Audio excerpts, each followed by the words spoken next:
আজ 1 মে সারা পৃথিবী জুড়ে পালিত হচ্ছে মে দিবস। কিন্তু জানেন কি, এই দিনের পিছনে লুকিয়ে আছে এক রক্তাক্ত ইতিহাস।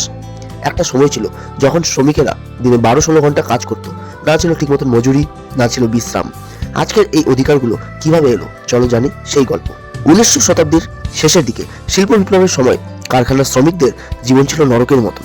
দিনে 12 থেকে 16 ঘন্টা কাজ, শিশুরাও পর্যন্ত কাজ করতে বাধ্য হতো। শ্রমিকেরা তখন একটা দাবি তোলে, আমরা দিনে 8 ঘন্টা কাজ চাই। এই দাবিকে সামনে রেখে 1886 সালের 1 মে হ্যামার্ট অ্যাফেয়ার শুরু হয় চিকাগো শহরে এক বিশাল আন্দোলন। কিন্তু শান্তিপূর্ণ এই আন্দোলন হঠাৎই রূপ নেয় সহিংসতায়। বোমা বিস্ফোরণ, গুলি বর্ষণ, অনেক শ্রমিক প্রাণও হারান। এই ঘটনার ইতিহাসে পরিচিত হ্যামার্ট অ্যাফেয়ার নামে। এই আত্মত্যাগ বৃথা যায়নি। পরবর্তীতে 8 ঘন্টা কাজের দাবি ধীরে ধীরে মেনে নেওয়া হয় এবং 1 মে হয়ে ওঠে শ্রমিকদের অধিকার ও সম্মানের প্রতীক। ভারতের প্রথম মে দিবস পালন করা হয় 1923 সালে চেন্নাই শহরে। তারপর থেকে প্রতি বছর এই দিনটি পালিত হয় শ্রমিকদের সম্মানে। আজ আমরা যে 8 ঘন্টা কাজ করি, যে ছুটি পাই, সেটা কারো না কারো ত্যাগের ফল। তাই আজকের দিনে শ্রমিকদের প্রতি শ্রদ্ধা জানাতে ভুলবেন না। আর এরকমই আরো ভিডিও পেতে অবশ্যই আমাদের পেজটিকে ফলো করুন, চ্যানেলটিকে সাবস্ক্রাইব করুন, লাইক করুন, কমেন্ট করুন, শেয়ার করুন। জয় হিন্দ, বন্দে মাতরম।